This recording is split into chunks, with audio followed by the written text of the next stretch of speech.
Hello dear students, welcome to IFS. This is Chandan और इस session में हम डिस्कस करने वाले हैं सीएसआई नेट दिसंबर 2022 और जून 2023 के कंबाइन एग्जाम के ग्रुप थ्योरी के पार्ट बी का एक क्वेश्चन। ठीक है, क्वेश्चन क्या कह रहा है कि which of the following equations can occur as the class equation of a group of order 10। मतलब बेसिकली चारों ऑप्शन में से 10 ऑर्डर के ग्रुप का क्लास इक्वेशन क्या हो सकता है। ठीक है, तो 10 ऑर्डर के ग्रुप के क्लास इक्वेशन की बात की गई है।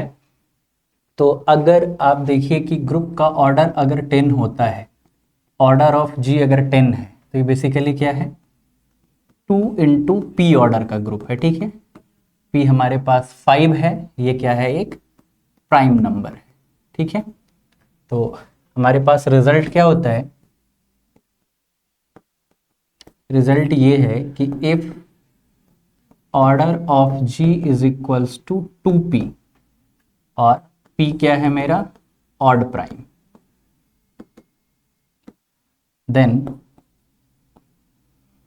g या तो आइसोमॉर्फिक किसके होता है, z2p के, नहीं तो आइसोमॉर्फिक होता है dp के। ठीक है, तो z2p क्या हो जाएगा, एक साइक्लिक ग्रुप हो जाएगा हमारा 10 ऑर्डर का। और दूसरा रिजल्ट क्या है हमारे पास, अगर ऑर्डर ऑफ जी मेरे पास n है और g क्या है, अबेलियन है, देन क्लास इक्वेशन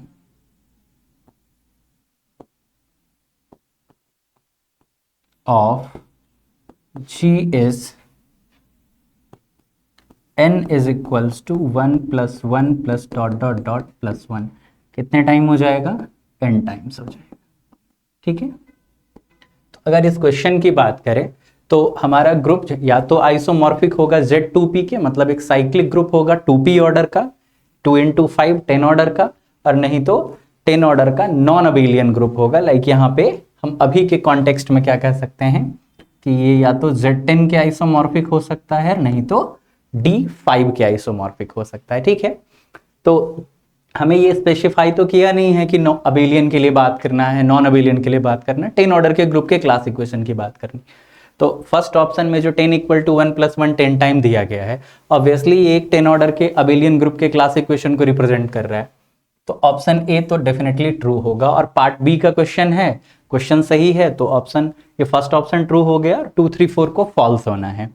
लेकिन एक्चुअल में फिर ये है कि इसके अलावे और क्या हो सकता है, तो और तो मेरे पास D5 है ना, तो यहाँ पे क्या हो सकता है, तो D5 का क्लास इक्वेशन क्या आ जाएगा हमारे पास, ये आ जाएगा 10 is equals to 1 plus 2 plus 2 plus 5।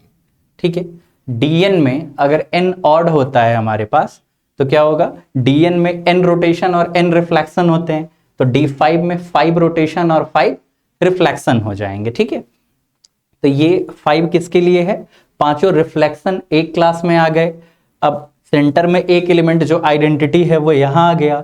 अब ये जो 2 प्लस 2 4 एलिमेंट हैं, ये चारों 5 ऑर्डर के एलिमेंट होंगे यहाँ पे, एक 5 ऑर्डर का एलिमेंट उसका इनवर्स यहाँ पे, और एक 5 ऑर्डर का एलिमेंट उसका इनवर्स यहाँ पे, 5 ऑर्डर के 4 एलिमेंट होंगे D5 में। तो इस तरीके से टोटल 10 एलिमेंट का डिस्ट्रीब्यूशन है।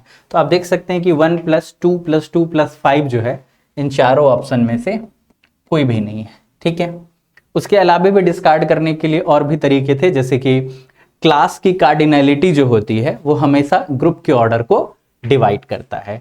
तो यहाँ पे क्लास की कार्डिनैलिटी 3 है और 3 जो है वो 10 को डिवाइड नहीं करता है, तो उस हिसाब से हम इसे डिस्कार्ड कर सकते थे। ठीक है, फिर हम क्या जानते हैं कि सेंटर का ऑर्डर जो होता है वो ग्रुप के ऑर्डर को डिवाइड करता है। एक्चुअली जब हम किसी फाइनाइट ग्रुप का क्लास इक्वेशन लिखते हैं तो 1 प्लस 1 प्लस 1 जितने भी टाइम आता है वो किसको रिप्रेजेंट करता है, सेंटर के ऑर्डर को, और सेंटर हमेशा एक नॉर्मल सब ग्रुप होगा। तो सेंटर यहाँ 3 कार्डिनैलिटी का 3 ऑर्डर का है, लेकिन इस केस में क्या है, 3 जो है आपका वो डिवाइड नहीं कर रहा है 10 को, तो यहाँ से भी आप इसे डिस्कार्ड कर सकते हैं। ठीक है, तो और भी डिस्कार्ड करने के तरीके हैं, बट हमारा आंसर आ चुका है, जो कॉन्सेप्ट है वो हम डिस्कस यहाँ पे कर चुके हैं। Thank you.